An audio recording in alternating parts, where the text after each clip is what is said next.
changes in the Companies Act 2013. And we have with us an eminent speaker today. We'll hear more about the recent changes soon. And I request our president to please welcome the gathering. Good evening to all.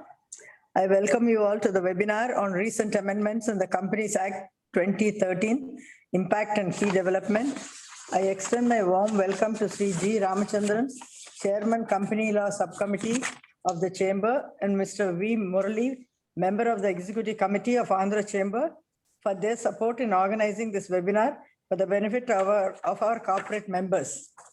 I extend a hearty welcome to the speaker of today's session, Mrs. Divya Abhishek, BCom FCA, ACS, CMA, LLB, Audit UK, DIP, IFRS, Chartered Accountant. As you are all aware, COVID-19 pandemic with its second wave is threatening all spheres of economies, including but not limited to the company's business, corporate governance, and day-to-day activities in the corporate world. The Ministry of Corporate Affairs, MCA, has amended various rules under the company's law pertaining to audits, auditors, and accounts. Besides, by making changes to Schedule 3 of the Companies Act 2013, there are increased disclosure requirements, including details about their dealings in cryptocurrencies, if any. The changes were notified by the ministry, which is implementing the company's law, which will be effective from 1st April 2021.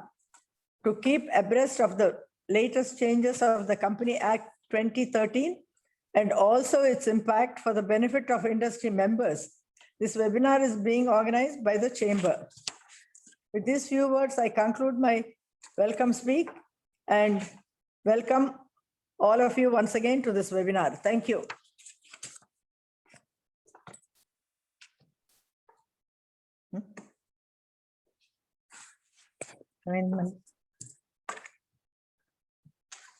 Vijayalakshmi ma'am, please unmute yourself. Sorry. Yeah. Thank you, ma'am, for the welcome address. And now I would like to briefly introduce the speaker of the today's session, Ms. Divya Abhishek. Ms. Divya Abhishek is a practicing chartered accountant at Chennai. She is a Bachelor of Commerce from Madras University, fellow member of the Institute of Chartered Accountants of India, and associate member of the Institute of Company Secretaries of India. She is a qualified cost and management accountant, having passed her final examination conducted by the Institute of Cost Accountants of India creditably. She is a graduate in law, having passed her LLB examination with flying colors. She had secured All India 46th rank in the Chartered Accountancy final examinations conducted by ICAI and All India 23rd rank of the Company Secretaryship examinations conducted by ICSI. She also secured the All India 4th rank in the International Taxation Examinations conducted by CAOT UK. She has qualified in the proficiency test for independent directors conducted by the Indian Institute of Corporate Affairs. Ms. Divya has completed a diploma in International Financial Reporting Standards with Association of Chartered Certified Accountants, London, and advanced diploma in International Taxation with Chartered Institute of Taxation, and has obtained a certification in International Tax Law and Transfer Pricing from Leiden University, Netherlands. International Tax Center under the guidance of the world-renowned Professor Kees van Raad. She has also attended special sessions at Harvard University. Divya Abhishek is the youngest professional to reach this milestone. Ms. Divya Abhishek is a firm advocate of the principle of giving back to the society, which she has imbibed from childhood, and as the president of the Inner Wheel Club of Madras Next Gen, played a pivotal role in the upliftment of and education of underprivileged girl children. She spares no efforts to curb the dropout of girl children in corporation schools and enthuse them to pursue further education. She is also actively involved in career counseling for rural women, and she organizes awareness programs and fundraising programs for women self-help groups to help them sustain independently by funding their projects. Ms. Divya Abhishek is a passionate women social activist with focus on women empowerment. So we welcome you with these few words. Ms. Divya, over to you. Thank you so much, ma'am, for the wonderful introduction. I will just quickly share my screen and get started. Yeah. A very good evening to the members of the Executive Committee, Ramachandran sir, and one and all present here. The Honorable President, Dr. Indra Dutt Ma'am of Andhra Chamber of Commerce. Dr. Indra is an inspiration and role model for many. As far as women leaders are concerned, I'm blessed with the opportunity to look up to her and learn from her accomplishments from time to time. It's a huge privilege for me to be given this opportunity to present in this prestigious forum. So thank you so much, ma'am, for inspiring me and giving me this opportunity. I'd also like to thank the Executive Committee members from my end for this. Thank you, Divya. Thank you, ma'am. Now, today's topic is extremely important development. Make no mistake, listeners, this is not a topic just for professionals alone. The changes that have come out have a significant bearing on how the organizations are to be run and also the role and responsibilities imposed on the management through these changes. I'm sure the members of this forum are leading industrialists. So knowing these changes ahead of time and being prepared of what is to come is definitely the way forward.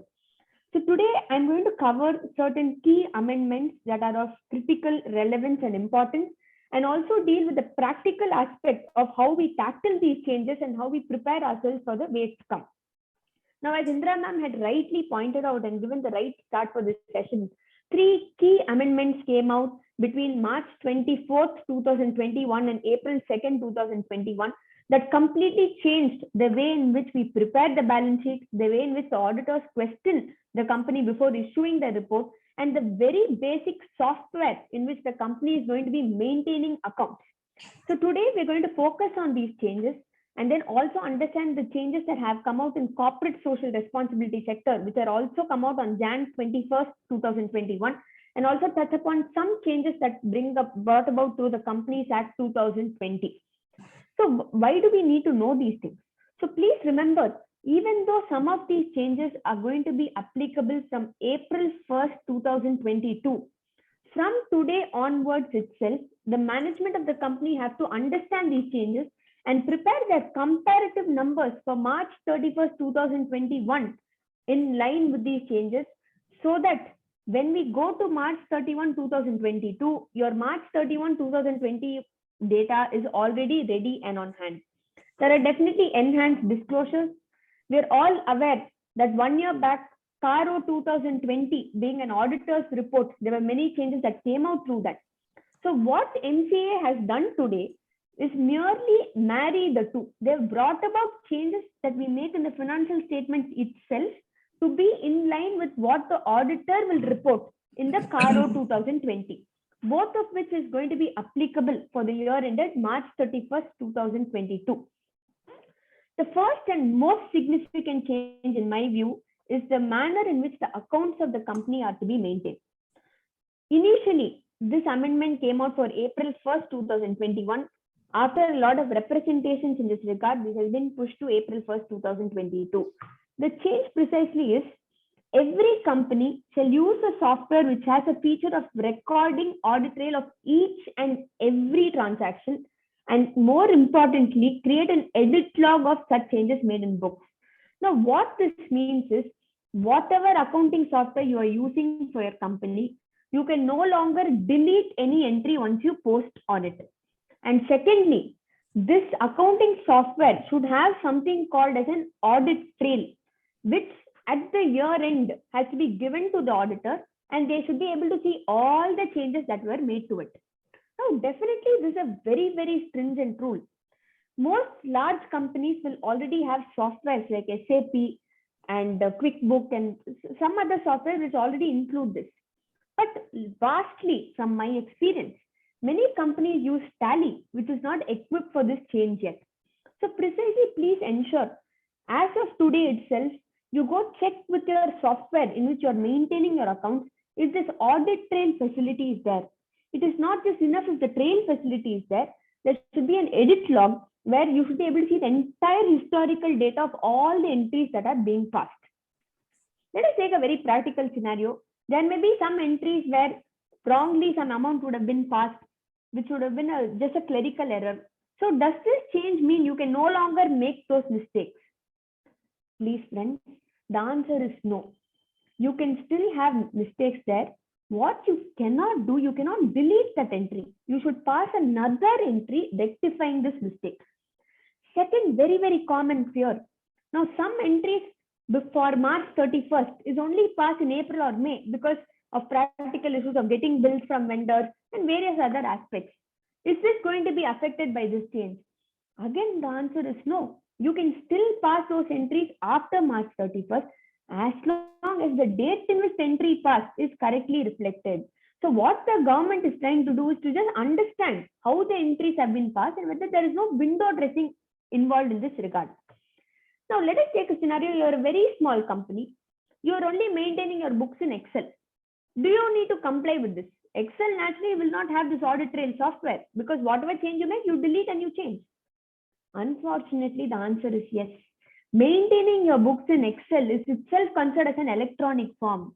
So anything other than a ledger notebook, if it's maintained in a system, automatically you have to have this audit trail. So for all those companies which are maintaining in Excel or any other smaller software, you have to look at transitioning to a better software which has this audit trail feature.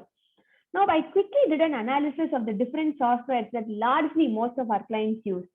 Tally, Zoho Books, SAP, and QuickBooks. Now, while I notice in Zoho Books, SAP, and QuickBooks, already this is available. All you need to do is go to the log and enable the audit trail. Then you have already set foot with this provision. Unfortunately, even though Tally has an audit trail feature, it does not maintain a history of the changes. It only tells you what was the last change made, which does not comply with these provisions. So for all those companies maintaining in Tally, I urge you to talk to your vendor. In fact, if you go to this Tally ERP site, they have said we know that there is a change. We are trying to adapt our software to it. So all companies, no exemptions, are given 1 year to transition to this change. So it's very, very important that the management takes note of this change and does it today itself. Now, definitely the benefit of it exceeds the effort that is going to take to get it in terms of the accuracy, user accountability. It will be easier to produce records. The management, the top board of directors will be able to understand what are the changes that are being made in the software. If there are too many errors that are being committed by the accounting teams. So all this is definitely a step in the right direction, and possible questions that the auditor can ask you is who made the changes. Once you give them the log, what are the changes? Why did you make this? So these are certain questions that may arise when you submit this audit log for the audit, and the auditor is also required to report on these changes in the audit report. Let us take a scenario. On April 1, 2022, for whatever reason, your company is not able to transition to this, you are still maintaining it in Excel, which does not have an audit trail feature. Is this going to impact your company? Will the auditor have to qualify his report? The answer is no. The auditor will not qualify his report just because you have not maintained. As long as you give him a complete backup and reason for not changing, say a very small account, you are not able to transition, or the vendor has promised to incorporate this, he will not disqualify his report, but he might mention in the other matters as to this change not being enabled in your company yet. So I urge all of you friends to immediately comply with this guideline, talk to the people, understand if you can merge your software and have the audit trail facility. Another change that has come out in the board of directors report is that it pertains to your insolvency code, where if any company has gone for any proceeding which is pending with insolvency and bankruptcy, that needs to be mentioned.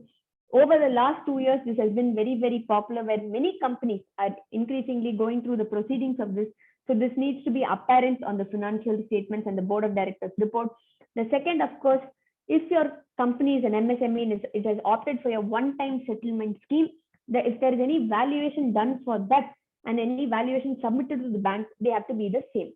So increasingly, the trend that I notice of what MCA has done is whatever you submit to one regulatory authority and whatever you submit to the bank has to be one and the same. This you can also see in Schedule 3, which I will be covering shortly.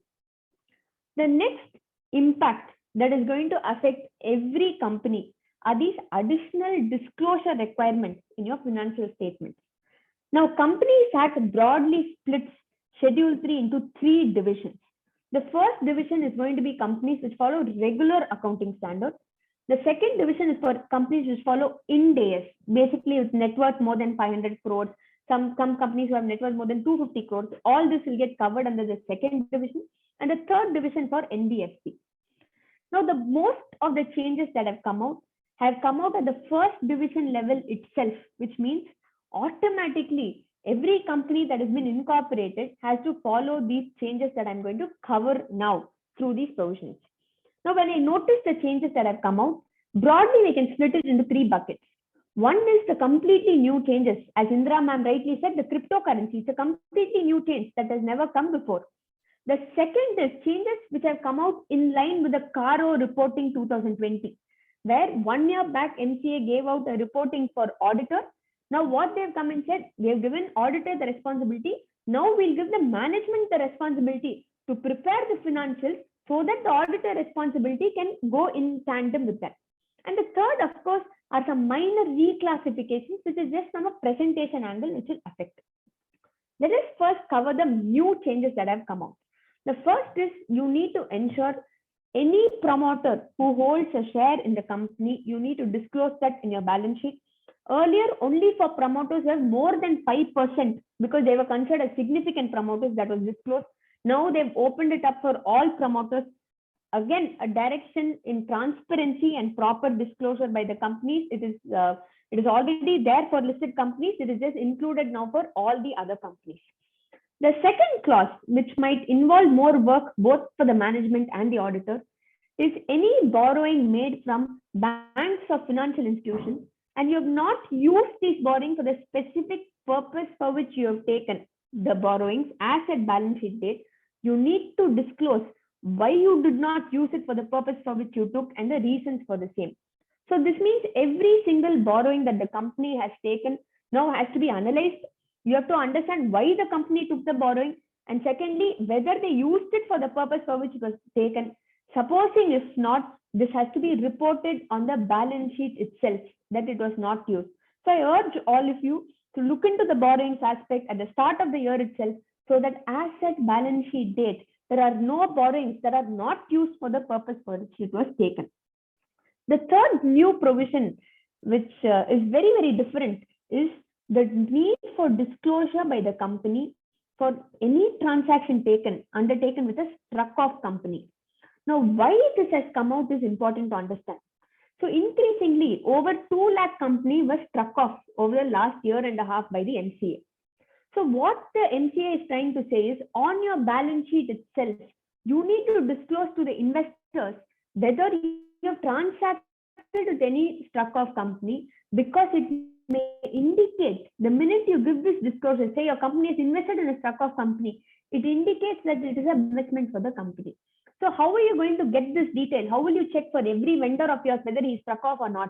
The MCA portal itself gives you the complete list of all the companies struck off. As you can see in the screen here, you just need to go to the MCA portal and companies struck off, the entire list is there. So all the management needs to do, or the auditor needs to, is download these lists and check if the company has any transaction with these parties. The fourth, of course, is going to be investment in cryptocurrency. We do not have a legal act yet for this, so they want more transparency. If the company has invested in any cryptocurrency, that has to form part of your balance sheet. It has to be shown in your profit and loss account also correctly, and any deposits, advances, all those aspects, any transaction in cryptocurrency needs to be disclosed. There are certain other changes which might not significantly impact the company, which will be in terms of charges which are registered beyond the statutory period. Now, this does not mean any charge needs to be disclosed. Only if you have not complied with the 30-day, the 90-day time limit given by MCA, you need to disclose this. Complaints on a number of layers. So as per section 287, you can only invest up to 2 layers. So you need to show the complaints, utilization of borrowed funds, and of course your CSR disclosure, which I'm going to cover a little in detail. There's a 6th amendment which has come out, which says the multiple ratios. There are about 11 ratios that need to be disclosed in the balance sheet for March 31st, 2022, along with the comparative ratios of March 31st, 2021.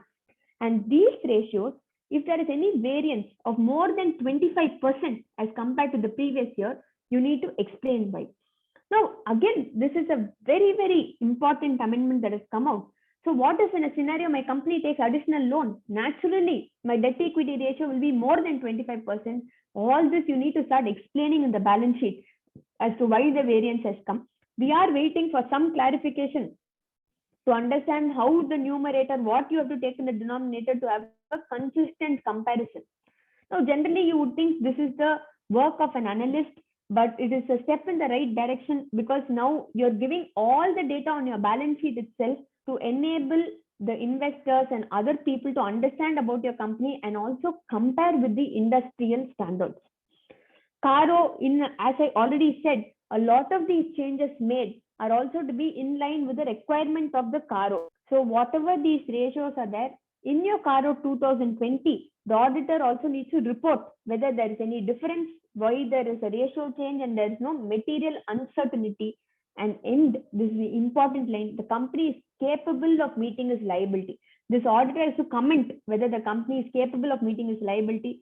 So he might ask you more questions on why you have this liability, why there is a change, and all these aspects. So Caro 2020 had multiple changes. There are about 50 clauses included in it, in which 28 clauses are new. So what does this mean to the management of a company? It automatically means for the management, these new 28 clauses, they need to prepare and give the information to the auditor in order to be able to issue this report through the Caro 2020. So some changes made in Schedule 3 are in line with this Caro 2020. Just to touch upon the most significant one is going to be if your company holds any immovable property which is not in the name of the company. Now, some companies have immovable lands, buildings, which are in the name of the promoters and not in the name of the company. You need to now disclose this separately and update it. Whether you have any loans or advances, which is granted to your director, promoter, related party. Again, the Act is drilling harder on Section 185, 186, and also on the related party transactions. This change, I think, requires some understanding. The first and foremost, any income that is not recorded in books, which is surrendered or disclosed during the course of assessment, search, or survey, this has to form part of a separate entry in your balance sheet and has to be disclosed separately in your P&L account. So what is this undisclosed income? Let us take a very common scenario. Your company is picked up for assessment after 2 years, and after two years later, they've made an addition. Now, for whatever reason, you have not gone on appeal against this addition to the income tax department, which automatically means that you have surrendered or disclosed. So my question here is, does this automatically mean you have to disclose this as an undisclosed income? The answer is no. I think what is important is when you surrender, you will not even defend that position during the course of your assessment. So I urge you, check the assessment, check whether you're questioned why the department has added this. Now, a company might not go on appeal because the cost of an appeal might be far higher than what the addition is going to be. So in all those cases, you do not need to disclose this as an undisclosed income. Only in the case where you automatically accept to the officer, yes, you are right, this is the wrong addition, I surrender. Only those income have to come. So it's important to remember any addition made by the department, if the management feels that is not a rightful addition, you should, during the course of assessment, inform the officer of the same and have it in recording. So that even though you do not go on appeal at a later date, the management does not have to go back and disclose this as an undisclosed income for the balance sheet to look healthier. The next, of course, is going to be proceedings, if any, initiated through your Benami Protection Act. Then there are certain details that need to be given. One way in which you can have a look into this is check the legal expenses of the company. If any legal expenses have gone towards this proceeding, then automatically the disclosure is required. The third, of course, is going to be any person declared as a willful defaulter by the bank or financial institution that needs to form an apparent part of your report of your company. RBI discloses this periodically. So one way in which an auditor can also gain comfort, when you send the balance confirmation to the bank, add this point as a willful defaulter so that the bank will say this company is not a willful defaulter, and this can be a supporting that you can provide for this clause. This clause is going to become applicable from the first quarter as we speak itself. This is going to be where companies file a quarterly return to the bank against a stock statement. whether the same is going to be in line with your books of accounts. Now, usually, the statement that the company provides to the bank is not being audited. So at the year end, when the books is audited, what the books of accounts is produced versus the statement that is given by the company to the bank might be of difference. So the first question, what will I do? I cannot have an auditor come check every quarter. It is naturally understandable, but please remember, if it's not being audited quarterly, the statement that you give to the bank has to be given to your auditor at the end of the year, so that any reconciliation, if any logical reconciliation of some entries that have come out later, can be prepared ahead of time. But it is my advice, when you give this quarterly statement to the bank, largely within the company itself, have it audited by the management to ensure you do not have these discrepancies later. The more presentation aspects I'm going to cover now, which will be important for the understanding. The first is, they're given a very detailed manner in which you are going to be reporting your trade payable, trade receivable, capital work in progress, where you need to give an aging on the face of the balance sheet itself. All your trade payables, whatever is due to the vendors, need to be split into these buckets that you see on the screen on the face of balance sheet. And further, you need to distinguish between MSME, non-MSME, disputed and undisputed dues. So when you say disputed, what do I mean? It doesn't necessarily mean dues which are disputed in the court of law. Anything that is disputed, how will you check that? Let us take a scenario. You have purchased from a vendor in 2021, you purchased from the same vendor in 2018. Now, whatever is purchased in 2020, 2021, the payment has gone through. But whatever was purchased in 2018, the payment is still not made. Please remember, this may be considered as a disputed due by the very fact that subsequent payments are made, but prior payments are not made.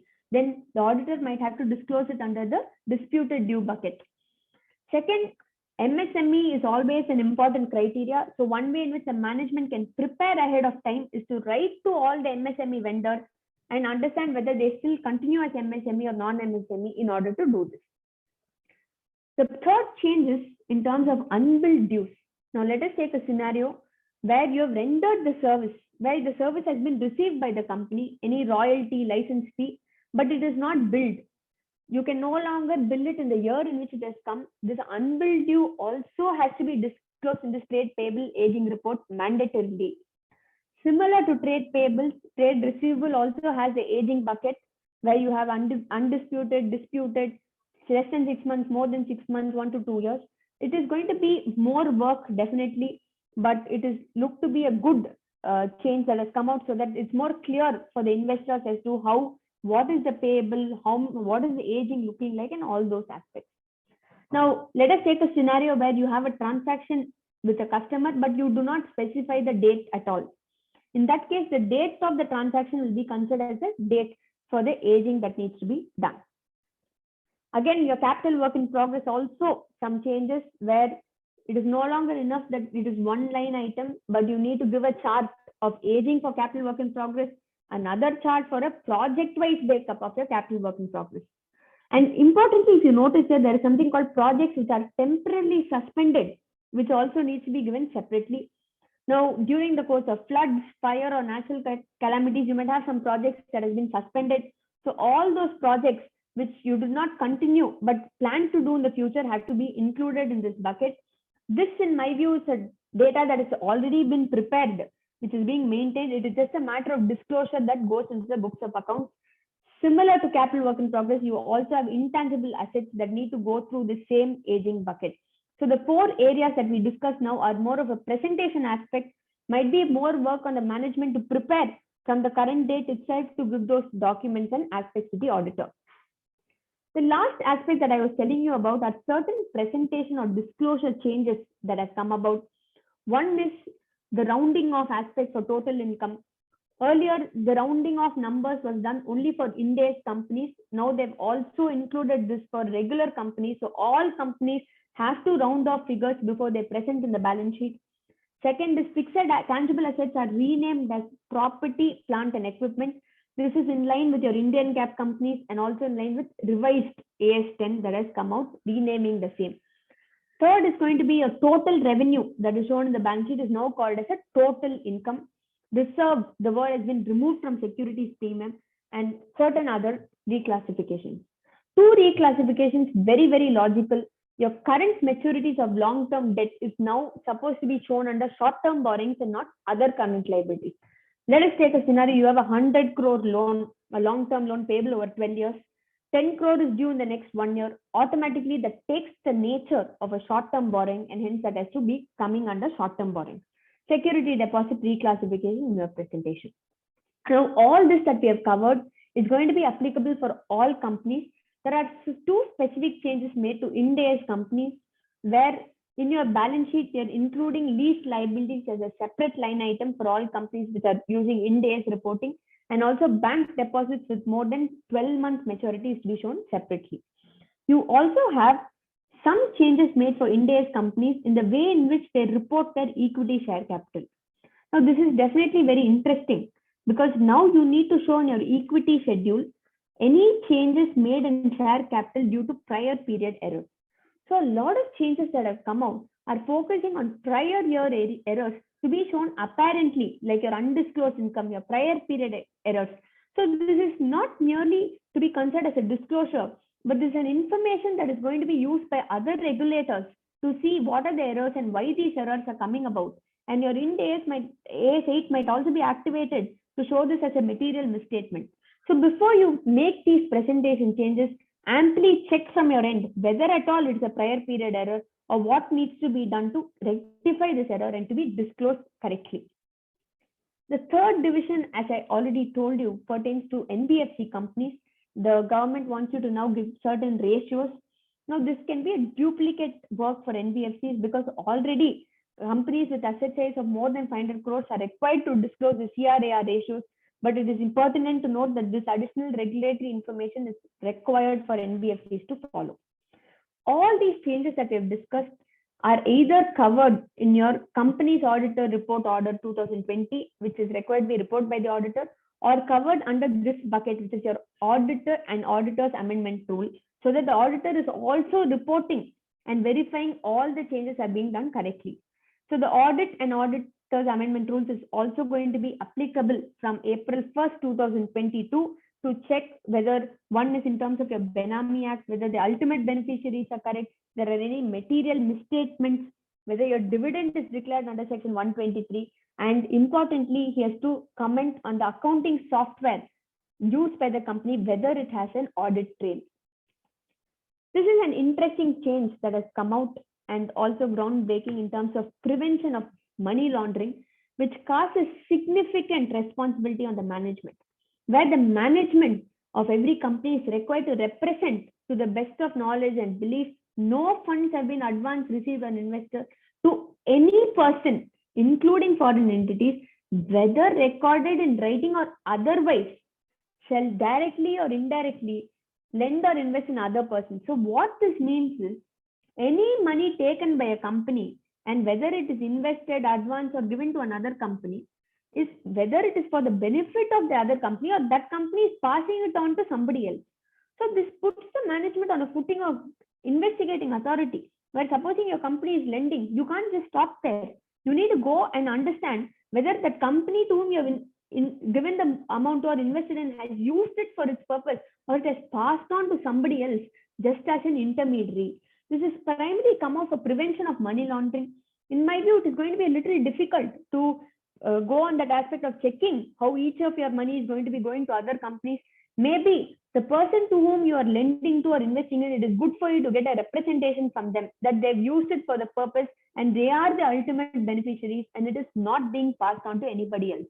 Please remember this clause also needs to be reported by the auditor in the first para, where you see where the auditor needs to check whether the person to whom your company has invested or given loan to has used it and is the ultimate beneficiary of such loan. So this is a snapshot of the quick changes that have come out, where most of the heads of your balance sheet is going to get affected in terms of the disclosures, in the manner in which you're going to present from March 31st, 2022. Now, with that, we have finished the Schedule 3 changes.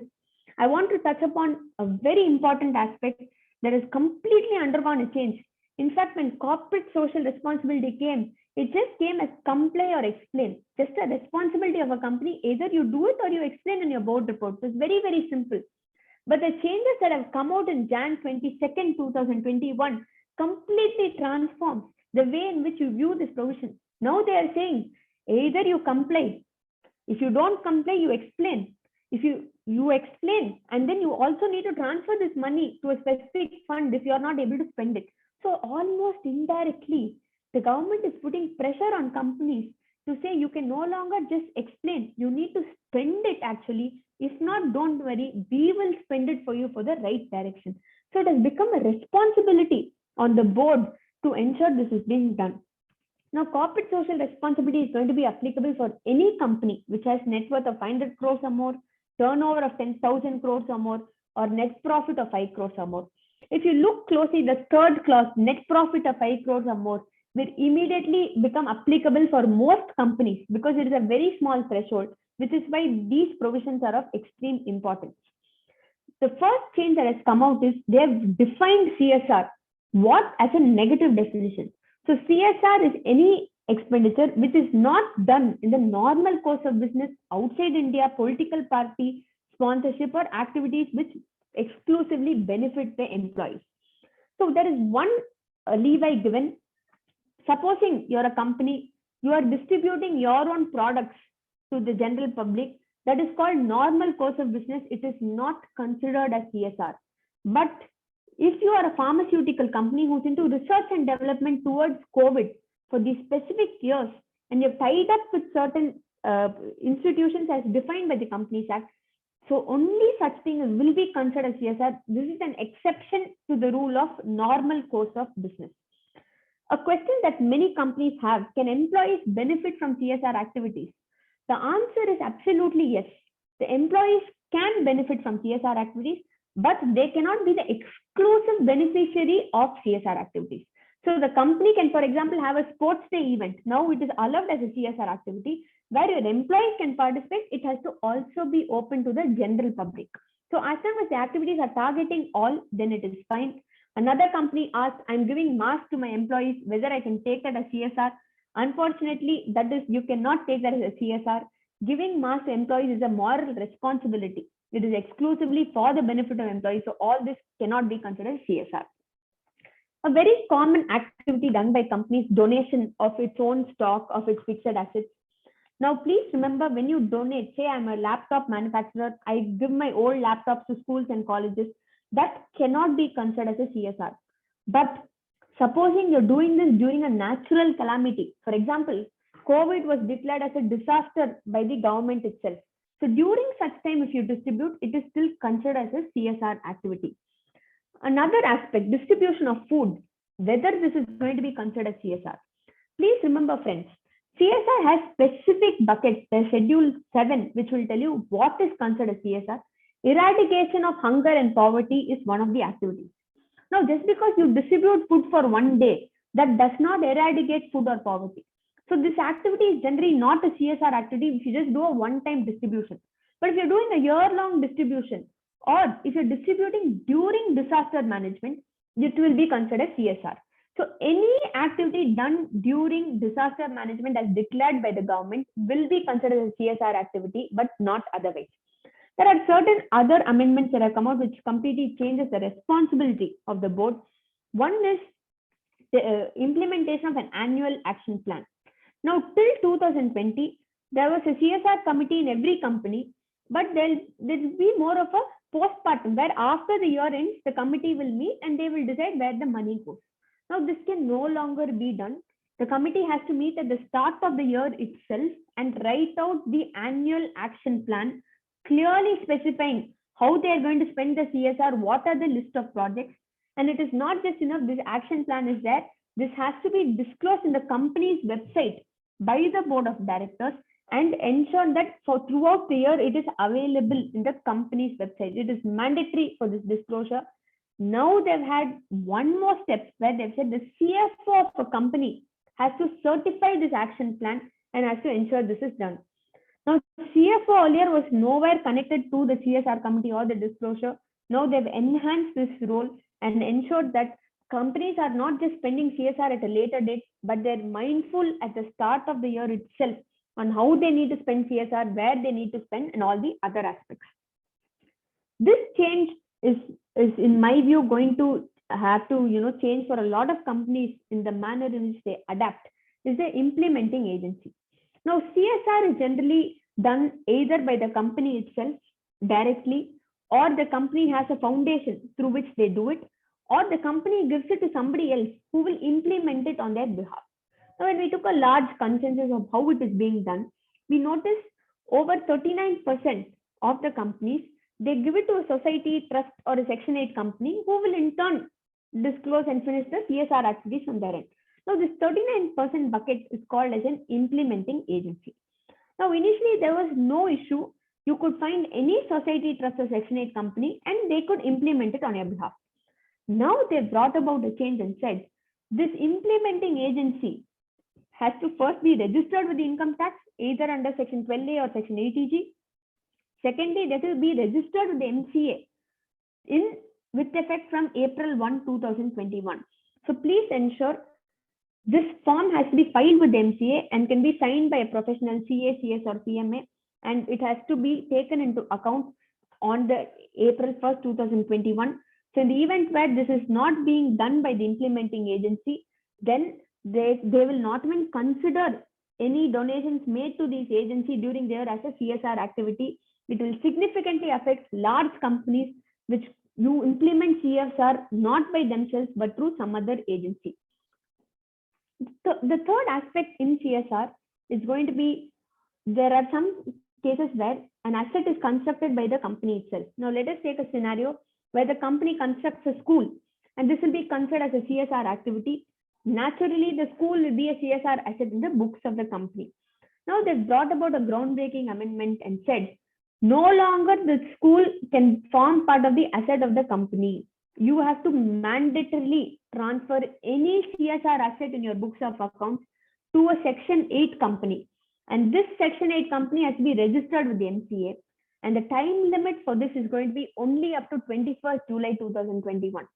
We have had a lot of entities that have constructed hospitals, that have constructed multiple aspects during the period of time to ensure that they afford the right treatment. You can no longer carry these assets in your books of accounts. It has to be transferred to a Section 8 company before 21st July 2021. Now, naturally, because they brought these changes and it is going to be with a third entity, the extent of disclosure in reports is also going to be higher in terms of which entity you transfer the asset to, what are the various details, and date of creation, spend, and all these aspects. So please note, my friends, this is an important change. The smaller amendments which have come out in the right direction again in CSR is they are now allowing companies to carry forward the CSR credit. Now earlier in 2017, ICAI banned this, but now they've retracted that and it has come out in Companies Act 2020 itself that you can make these changes. Supposing you're a smaller company where your CSR spend is going to be less than 50 lakhs, then you need not have the CSR committee. All you need to have is a board of directors itself acting on this behalf. But please remember, you still need to have the CSR annual action plan. You need to disclose it in your website. All those aspects still hold good. As I already said, you can carry forward this excess. One practical difficulty that I've found in many companies is you pay salary to your employees to undertake the CSR activities. Whether the salary that you pay can be considered as CSR, the government has come out and said up to 5% of your total CSR expense, you can claim as salary paid to your staff. So this is again going to be allowable and something that is going to be beneficial for the company. Contribution to corpus or trust or society or Section 8 company, whether that is considered as CSR, yes, it is, provided this corpus contribution made is the trust or society or the company is exclusively formed for the purpose of CSR and has been undertaking activities towards Schedule 7. Schedule 7 again gives you 14 buckets in which you can spend your CSR under various aspects.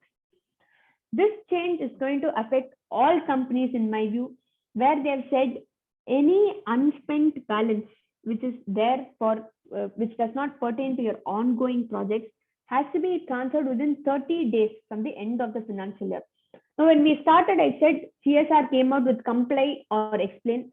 Now they are saying comply, explain, and also transfer it back. So this within 30 days, whatever your company has not spent towards the CSR activities need to be transferred to the unspent CSR account, and you need to have a separate account for each year. There's another interesting concept called ongoing projects. Now let's take a scenario where your company is doing a big CSR project. It is not ending within 1 year. So it is going to be for a period of 3 or 4 years. It can no longer be said 3 or 4 years. Government has said any project you undertake cannot exceed 3 years.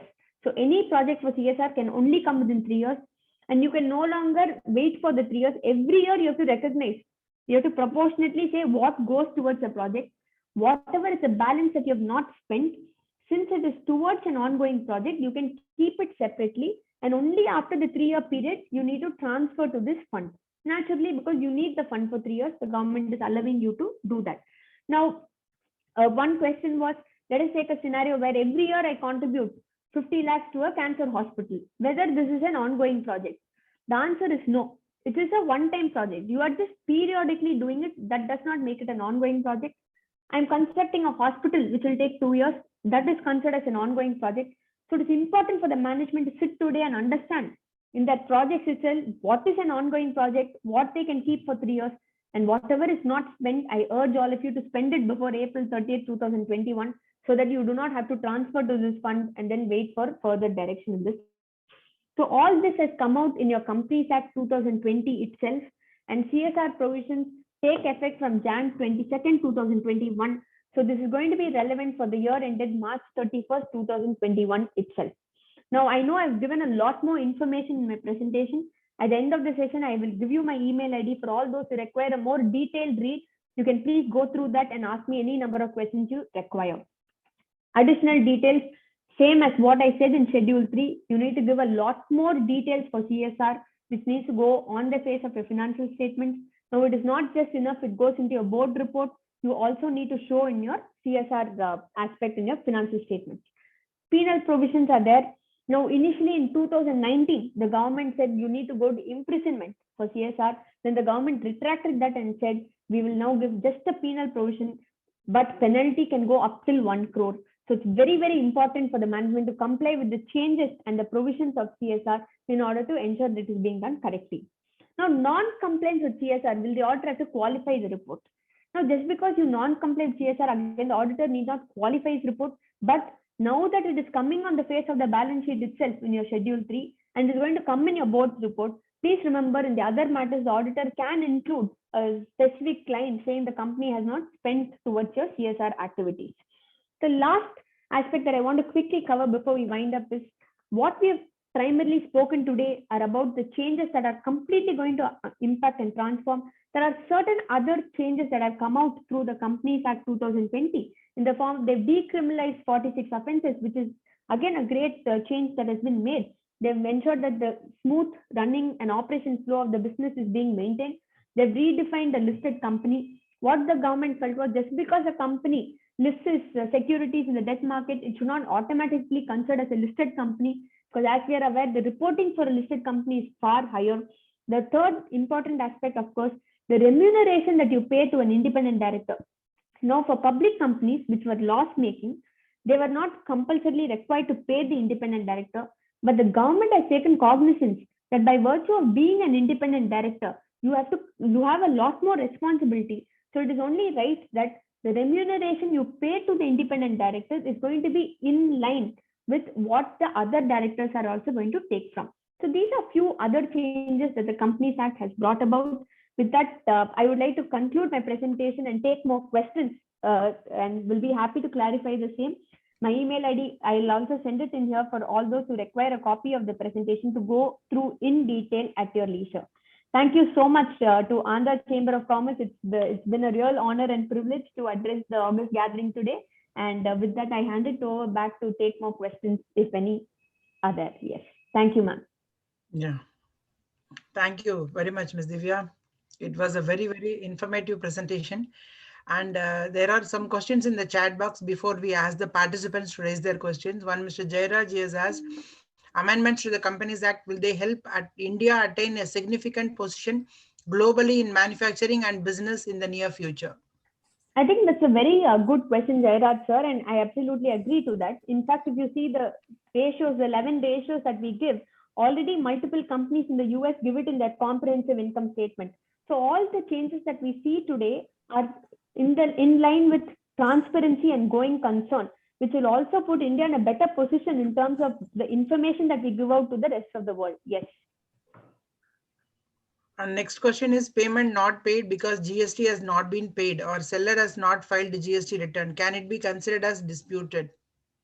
So as long as you have the information through email supporting the cost and showing that it is not disputed, but it is mere a delay because the vendor is delayed, I do not think it will be considered as a disputed due. So what is important is we understand now whenever there's a payment that is long pending or a receivable, we immediately have supporting to that effect, so that at a later date when the auditor comes out and says this is disputed, you will have ready proof to show that it is not.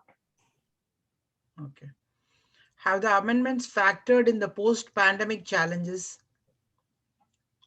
Yes, absolutely. I think that's why first when they brought out these changes on March 24th, they said it is going to be applicable from April 1st, 2021. And then because of representation and in line with the second wave that has come out, the government has given us 1 year to prepare for these changes and to ensure we disclose it at that point of time. Okay. And Mr. Jairaj again has said that India missed the bus during the previous 3 industrial revolutions. Will the amendments help India become an important player under Industry 4? Yes, definitely. I think it has come out in the right direction, and these amendments also indicate the going concern viability of a company. So when a company is going to completely show their financial aspects, their liability, their changes, it is definitely going to help India move in the right arena. Okay. With reference to the audit trail, what software should be in place for audit trail? Largely, when we notice, many softwares already have the audit trail option that are used, which I also highlighted during my presentation, be it your QuickBooks, your Zoho, your SAP. Most of the online softwares have it, but Tally is yet to adapt. I also think because this amendment has come out 1 year in advance, it is going to give a lot of companies some time to prepare. So all the software companies themselves are trying to enable this audit trail now. So we should maybe wait for 6 more months before we make a change from the current software that the companies are using. Okay. Can the contribution to religious activities are covered under CSR? Yes, it is covered. It is anything that has to be covered under CSR is there in Schedule 7 of the Companies Act 2013, and this is one aspect that is being covered in that schedule. Okay. What about interest on MSME delayed payments? Can the company take it as credit after 3 years as unclaimed credits? Or if there is no claim by MSME, is this to be enclosed? So interest on MSME delayed payments is something that can come under your other income through your profit and loss account. So definitely it requires a disclosure, and it will also form part of your trade payable aging schedule, since you need to show aging separately for your MSME. Okay. Does this amendment in CSR provisions are applicable for CSR spending in 2021? Yes. So which is why we covered the CSR provision a little more in detail today, because every amendment that we spoke on CSR today is going to be applicable for your balance sheet year ended March 31st, 2021. Okay. God bless Divya. A truly professional, comprehensive presentation made with confidence and facility. Thank you so much. Great. Somebody has put a remark there. Thank you. Thank you so much. Can payment, I think the questions in the chat box. Are you able to hear? Yes, ma'am. No, the questions in the chat box have been taken actually. If there are any questions from the participants, I request them to please raise it. Can contributions to Annadanam scheme are eligible for CSR? So as I said, sir, when we look at these contribution towards food, it is something that needs to be on a long-term basis. In my view, for it to be considered as a CSR, because you do not eradicate poverty or hunger by just distributing food for 1 day, but if you're distributing for the entire year through the Annadanam scheme, then it is definitely a strong contender for you to claim that as a CSR activity. So pharma companies distributing cancer medicine cannot be considered as a CSR activity. The only exemption given to pharma companies is if they're doing research and development towards COVID, which specific institutions like ISR, IIM, IIT, which is given in the Act, only those expenditure that you do towards the research you can take as CSR. Otherwise, a pharma company distributing cancer medicine is a normal business activity, which is specifically excluded from the definition of CSR. Okay. For everyone who's requesting for the presentation, I'll be very happy to share. I've sent my email ID. You can just drop in an email and I'll share No, all you the will- material I have with you as well. No, Ms. Divya, I think I request you to please send it to the chamber's ID so that we will Okay. distribute to all Definitely. the participants whoever has registered today. Yeah, I can do Yeah. that. Yes. Any other questions from the participants? I request. Scholarship, tree plantation, can they be considered as CSR activities? So scholarship has come in the negative definition. Scholarship cannot be a CSR activity. The reason is because automatically when you give a scholarship, you start putting banners. It is considered as a marketing activity by the company. Tree plantation, yes, that can be considered CSR provided you have a long-term benefit and significant change that comes through it. Can payments be held to MSMEs for GST non-compliance? I don't think payments with MSMEs can be correlated with GST non-compliance. As long as you have a strong notice going through the company intimating of it, I would still advise the payments being completed, because unnecessarily otherwise you'll have to disclose it, and MSMEs have a lot more immunity in terms of 45 days. If it's not come, they can approach the court and all that. So it's better that the payments are going on time.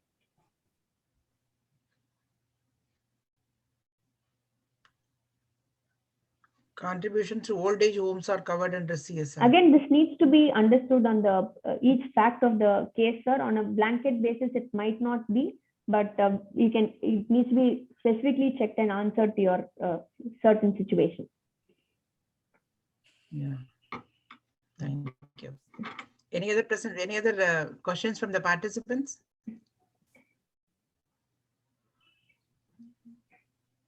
So if companies' If products, companies' products given at FOC. Yeah. yeah. So I think Corona has specifically been determined as a disaster management issue by the government. So any distribution that you do during this period of time to the general public, you can consider it as a CSR activity. But again, I had a very large corporation that came and checked with me and said, we put a big ad in NDTV, can we take that as CSR? Unfortunately, when you put an ad in NDTV and you're using your own products to wash your hand or using actors, that might not be considered as CSR, because it might be considered as a promotional marketing activity of your product. So only that you need to check before you take it as a CSR or not CSR. So the undistributed MSME, you need not transfer it to a welfare fund.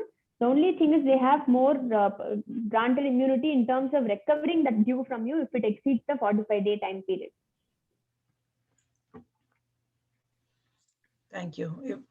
Are there any questions? Please, you can raise it to the speaker.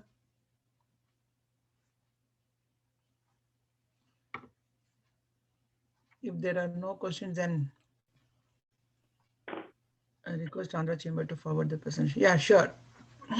We'll receive the presentation from the speaker, and definitely we'll mail it to all the participants, whoever has posted here, and also whoever has registered with us through the registered mail ID. Definitely we'll share it with you. And we'll also share the mail ID of Ms. Divya, so that you can get in touch with her for more detailed clarifications. So with that, I would like to conclude by saying a small vote of thanks to you, Ms. Divya. It was an excellent, informative, and very, very, very precise and crisp presentation. Thank you very much. It was a very, very, very, very, very well organized presentation, actually, I would say.